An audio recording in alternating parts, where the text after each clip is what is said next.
Hey guys, it's Cheyenne. In this video, we are going to be talking about why alcohol might feel like it's helping your anxiety, but it's actually making it worse. At first, it feels relaxing, but that right there is the trap. Behind the scenes, alcohol is what's making your anxiety worse, and it's slowly destroying your life. But before we start, for those who don't know, I'm Cheyenne, the founder of Sobriety 7, which is my coaching program and a system focused on helping women get effortlessly sober in 120 days. By helping them create the life that they don't feel they need to escape from. With this system, I've helped women not just get completely sober and give up alcohol, but build a life that they actually enjoy. This way, they don't feel that they need to escape it anymore. So, without further ado, let's dive right in. So first things first, we need to become aware. We need to become aware that drinking is contributing to the anxiety that we're feeling. It's not helping it. It's not dulling it. It's not numbing it. You're simply making your anxiety worse, physically, mentally, and chemically. So we are going to talk about the 10 ways that alcohol is causing you more anxiety. The first thing that is causing you anxiety is GABA and glutamate imbalance.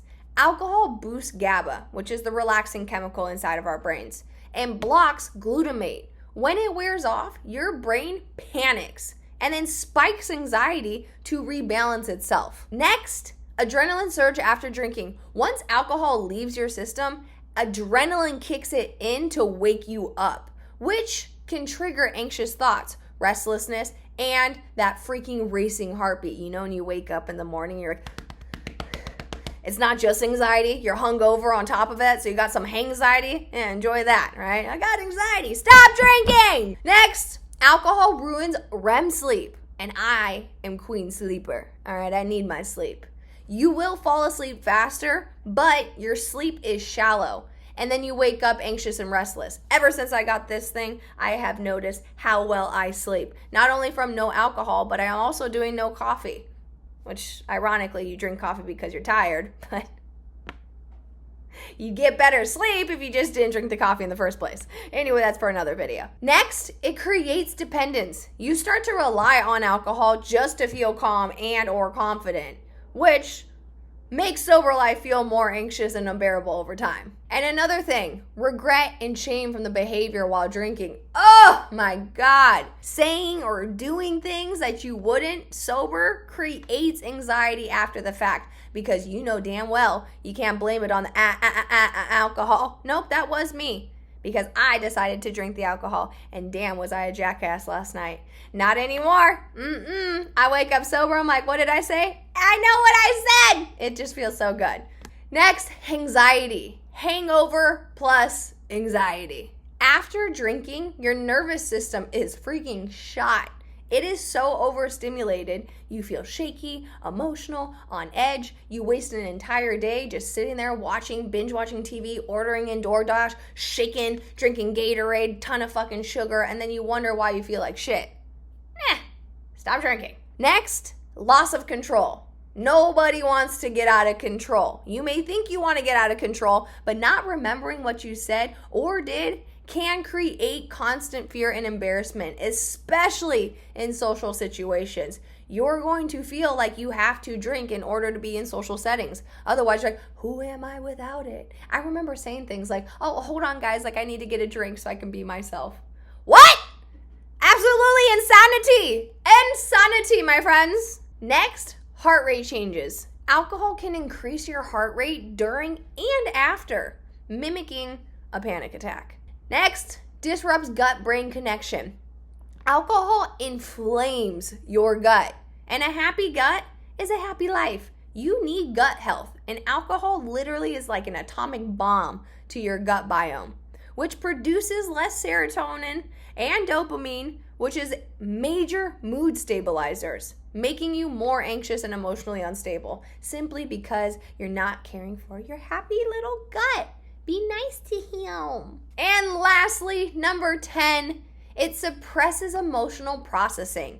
Instead of learning how to deal with your emotions, alcohol pauses your growth, and then over time, this creates an emotional backlog that floods you with anxiety when you try to face life sober.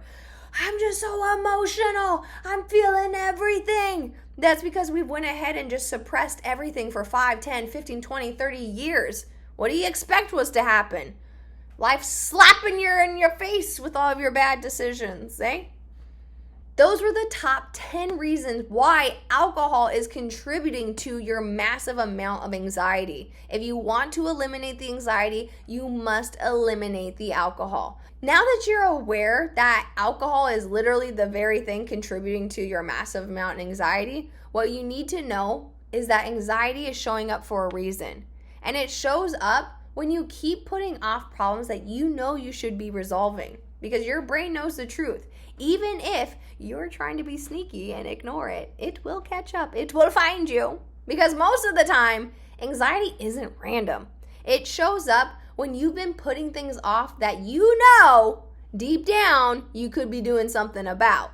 Maybe it's ending a relationship that's toxic, cutting a friend off who doesn't respect you, or doing the self-care you promised yourself you would do last week and the week before and the week before that, or moving your body for 25 minutes. There's so many things you could be doing, but you're avoiding them. And these things, they start to pile up, and these things turn into stress and anxiety, which may lead to my next point. Avoidance creates mental clutter, right? You're feeling scattered, you're feeling messy. Like, I gotta clean my house for the 50th time, then I'll be better. It has nothing to do with your house being messy. It has everything to do with your mind being messy, right? Think of every avoided task or decision as a sticky note, right? I'm sure you've all seen, Bruce Almighty, where he's like, put all the prayers on sticky notes.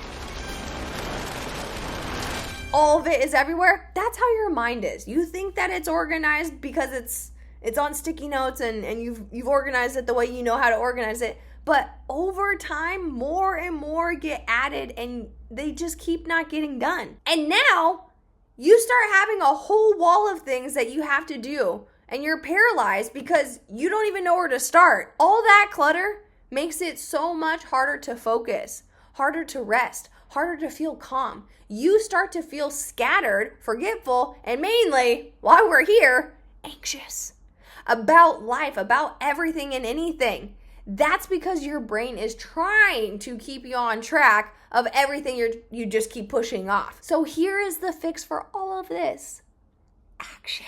Action is the antidote. The good news is you don't have to fix everything all at once. Just one small step in the right direction can help tremendously. If you just journal for 10 minutes or take a 20-minute walk or set a boundary with somebody, it can make a difference in how you feel and how you feel about yourself.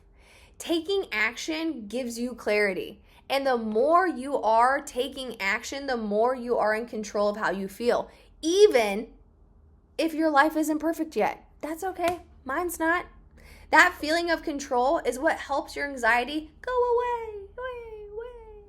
Most people try to feel better by avoiding their problems. Drinking, scrolling, sexting, texting, eating, numbing out. But real peace comes from facing the hard stuff.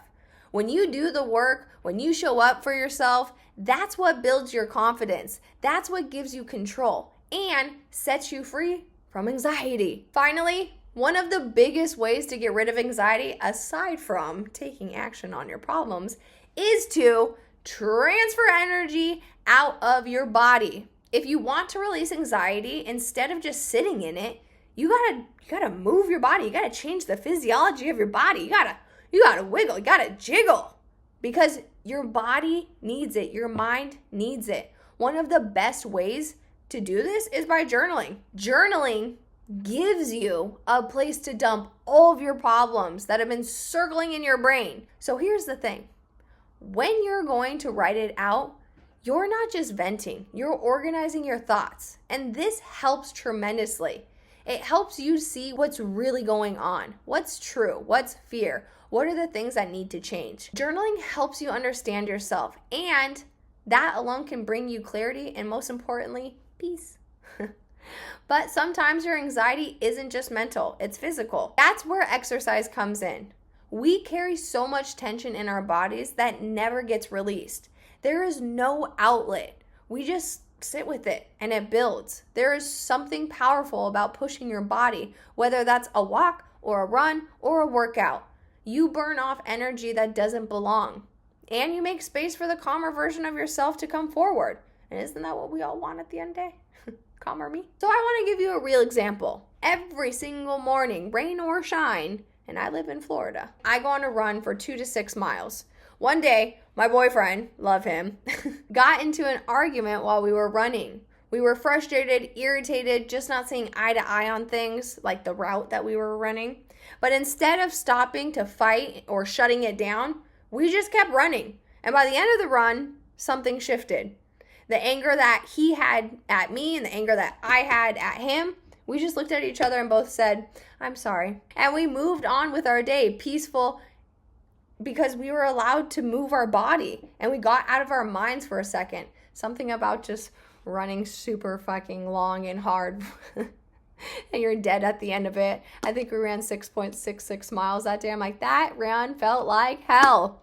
So 666 felt fitting. But then we just said sorry and moved on with our day. We were at peace. We used that as a healthier outlet. Whereas in the past, I didn't have a healthy outlet. So we would just get into arguments left and right. So that movement is life-changing. And journaling is also life-changing. These are two things that have really helped me tremendously throughout my sobriety. And that is what releases anxiety. So you just have to learn how to manage it. So that is what movement can do. That is what journaling can do. And that is how you can release anxiety, not just manage it. So if you want to understand how you can specifically learn how to get rid of anxiety in your life and finally be free of it by working one-on-one with me, click the link in the description and see if you qualify and book a call. I hope that you enjoy the rest of your day. I will see you in the next video. Bye for now.